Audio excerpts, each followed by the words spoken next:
All right, we are in week 2 of our rotation. I'm going to try to keep that straight this week because I know that I messed it up in a previous communication at one point.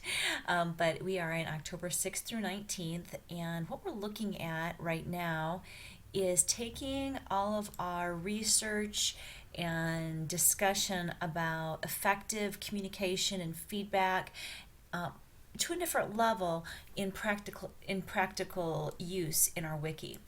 There's going to be 3 parts that you're going to add to your wiki. And just a little side note about the structure. I am not purposefully prescribing how the wikis need to look. In fact, I take a lot of joy as an instructor out of seeing the same assignment come up looking completely different depending on a student's interpretation. As long as we have all the parts there, I'm thrilled to see some of you adding graphics, some of you have tables, some of you have your own style, you have your own tone.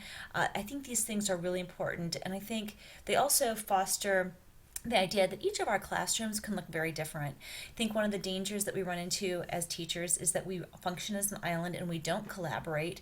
The other extreme is that we walk by somebody else's classroom and we think, they just do such a better job than I do, and we constantly feel like we're not adequate. So I think fight both of those extremes.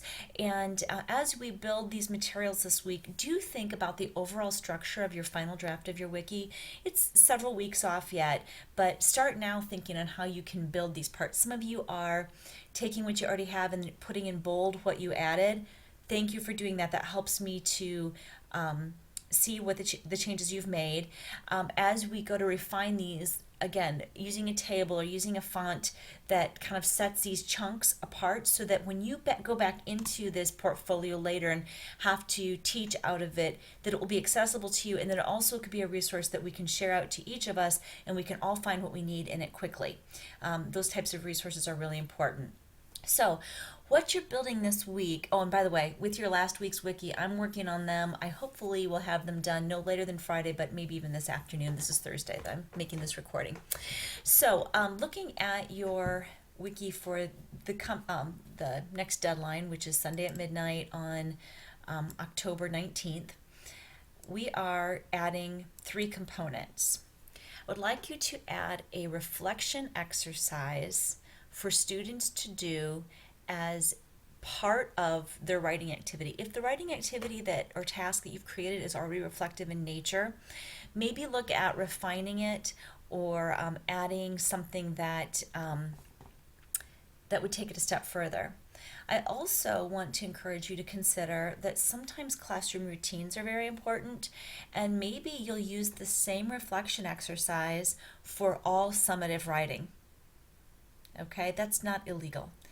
Give your rationale for it. I want to get the kids in the routine of doing this. This reflection, these questions work for any summative writing, and I want it to be a habit of theirs to think these questions through. But that's not a shortcut by repeating. We don't need to reinvent something for everything. You might question why a formative assessment needs reflection, but I do think that for this portfolio, I'd like to have you create one. And here's why.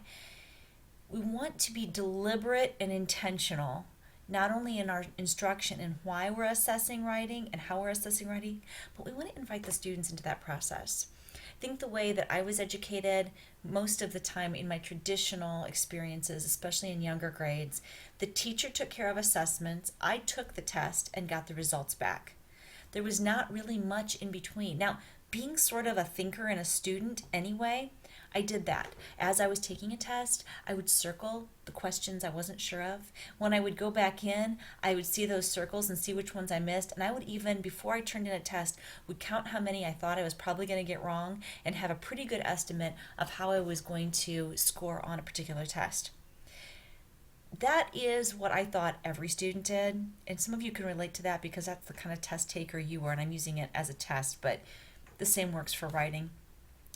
Not all students think that way. We need to help them to see in their own writing things that they may not normally be drawn to looking at. And we get so caught up in getting things done sometimes that we don't take the time to reflect. So to drive this point home, we're going to do this even on our formative, less formal writings, right? And that doesn't just say that every formative writing needs a reflection, but let's do it for this portfolio. Then we're going to have a peer editing exercise.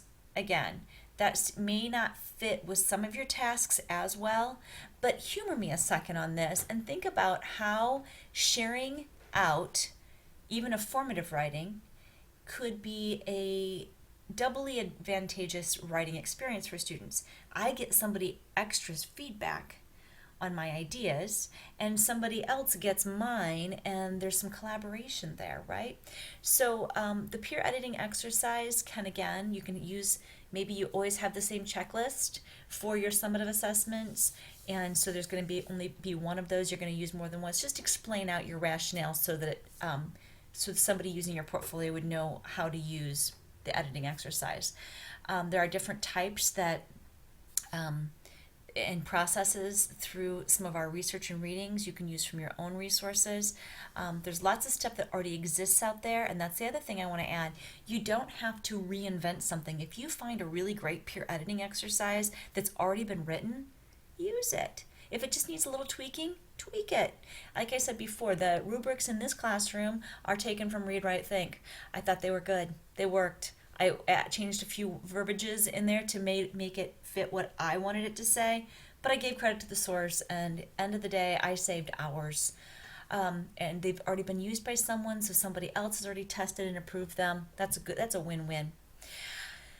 As you think of these first two, if you could also include in that how it's going to work, how you envision this tool working. Is it something you're going to ideally, and you can speak in an ideal classroom, is it something you would ideally have students do in class? Would it be a station?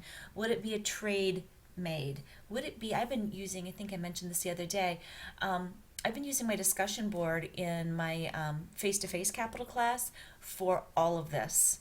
And it's been a really interesting experience to see how much more students are how much more comfortable they are. I used to have students that would skip class every time there was a peer editing day, and I don't have that happening this year. So coincidence, maybe, maybe not. Finally, we are, if you look at the grading rubric portion of this, again, you can find a canned rubric. But I want to see how you're going to evaluate. For some of you, I've kind of challenged you with that this time a bit more, and said, okay, that's a great idea for your formative assessment. What's that going to look like in your class? So consider that for your formative assessments. How are you going to track student growth using that grading rubric?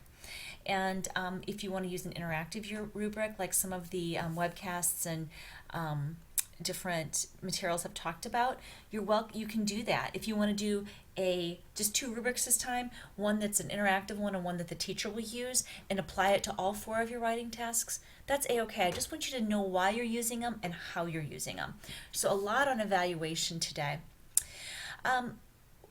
No new readings, but again, as always, make sure that you have a chance to go back and really absorb the resources and that type of thing. And we, I mentioned the readwritethink.org, the Kathy Schrock website, Rubistar. If you find a really good rubric idea, feel free to give a shout out to me, and I will share it out with the class.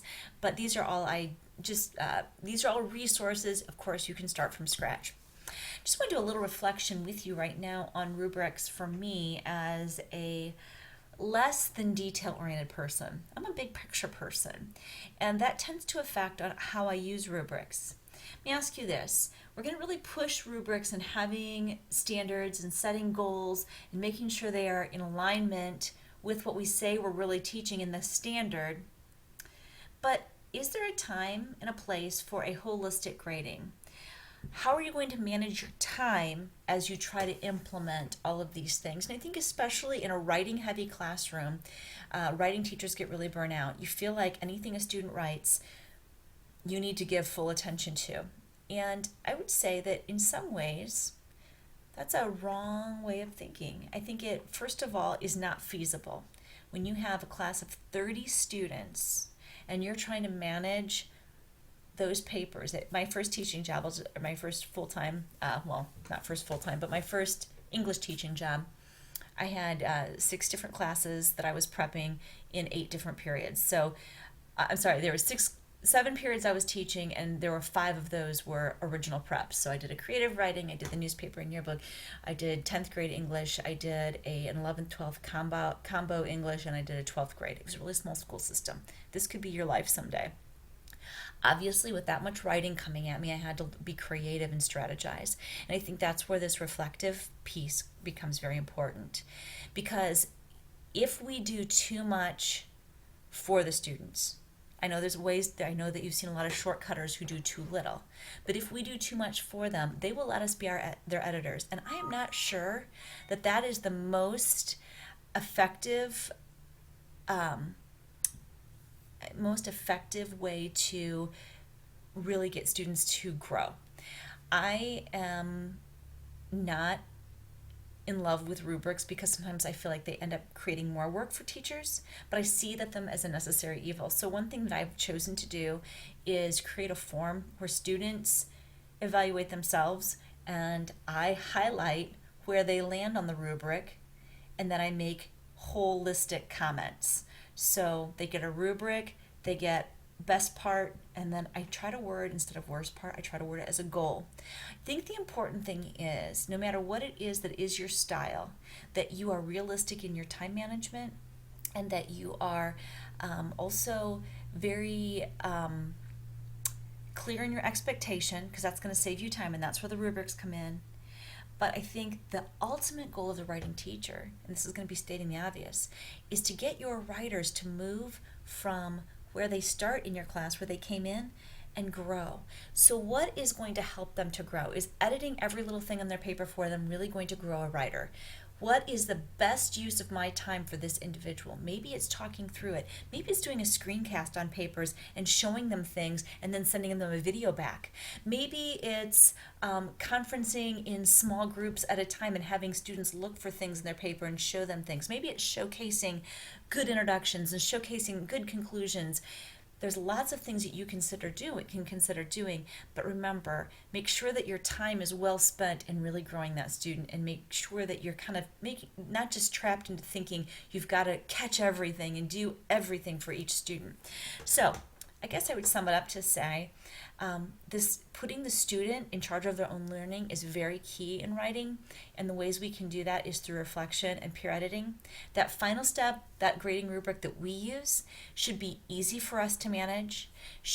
We should run the rubric doesn't run us.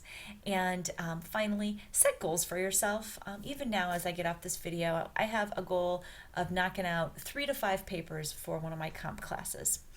I find that if I can do 3 to 5, 3 to 4 page papers every day, I don't get as swamped in. So setting little goals, just like you do for any task as a student, is going to be very similar to your workload as a teacher.